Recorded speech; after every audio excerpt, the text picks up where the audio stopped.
Pemerintah menyiapkan langkah antisipasi lonjakan kasus COVID-19 di momen libur akhir tahun. Aturan baru terkait syarat perjalanan sedang dikaji, sehingga tidak menutup kemungkinan tes PCR kembali diterapkan. Menko Kemaritiman dan Investasi Luhut Binsar Panjaitan menyampaikan bahwa Presiden Joko Widodo meminta penanganan COVID-19 tidak lengah, walau saat ini laju penularan terkendali. Menurut Luhut, penerapan tes PCR sebagai syarat perjalanan bisa diberlakukan dengan berbagai pertimbangan. Itu kehati-hatian menghadapi Nataru harus menjadi pertas bagi pemulihan ekonomi yang lebih cepat. Ini perlu kita perhatikan. Kita sedang mengevaluasi apakah nanti penahanan mobilitas penduduk ini akan kita terapkan kembali pelaksanaan dari PCR itu sedang kami kaji. Jangan teman-teman memikir ini kita tidak konsisten, tetapi kita menghitung pergerakan manusia dan kenaikan kasus. Ini sekarang seperti science and art. Jadi memutuskan ini seperti operasi militer, kita melihat dengan cermat. Jadi jangan ada pikiran kemana-mana, ini kok berubah-ubah, tidak begitu. Sebelumnya pemerintah menerbitkan aturan wajib tes PCR bagi perjalanan pesawat dan juga perjalanan darat sejauh 250 km. Namun pada awal November dicabut melalui Kementerian Perhubungan yang merilis 4 surat edaran. Aturan yang dikeluarkan terbaru secara resmi mencabut tes PCR sebagai syarat perjalanan baik di darat, laut, dan udara. Tim Liputan. Relawan Jokowi Mania menuntut Menko Marves agar mundur dari jabatannya karena terlibat bisnis PCR. Sementara relawan Pernusa meminta agar tes PCR dibuat gratis untuk rakyat. Kita tidak menolak PCR, yang kita tolak PCR yang berbayar. Karena ini kan negara punya hak untuk menggratiskan. Ngapain dikasih ke swasta? Kalau dikasih swasta ya pasti akan berbisnis orientasinya.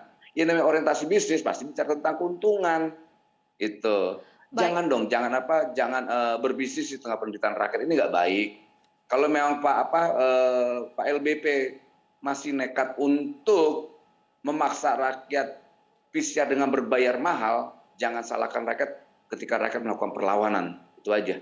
Baik, saya akan di barisan, saya tegaskan, saya akan ada di barisan perlawanan itu.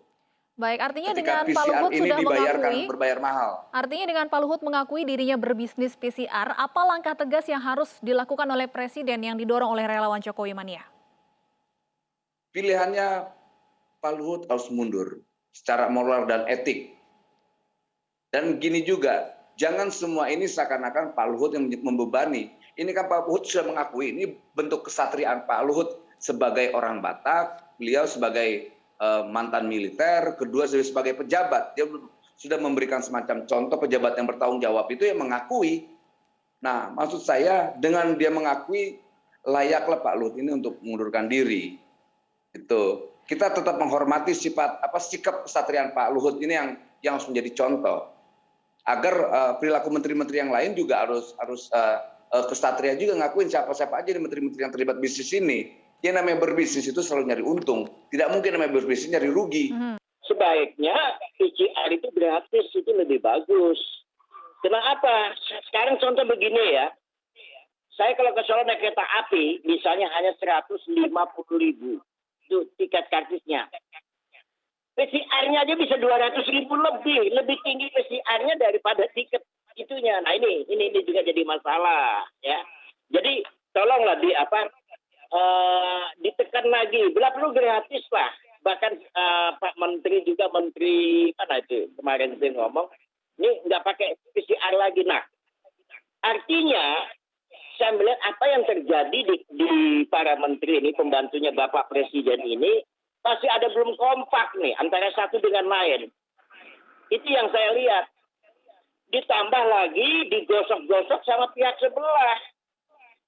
Nah, bereaksi. Kami relawan tetap mendukung Bapak Presiden Joman itu orang yang solid. Saya juga orang yang solid. Joman bicara apa kita biarkan.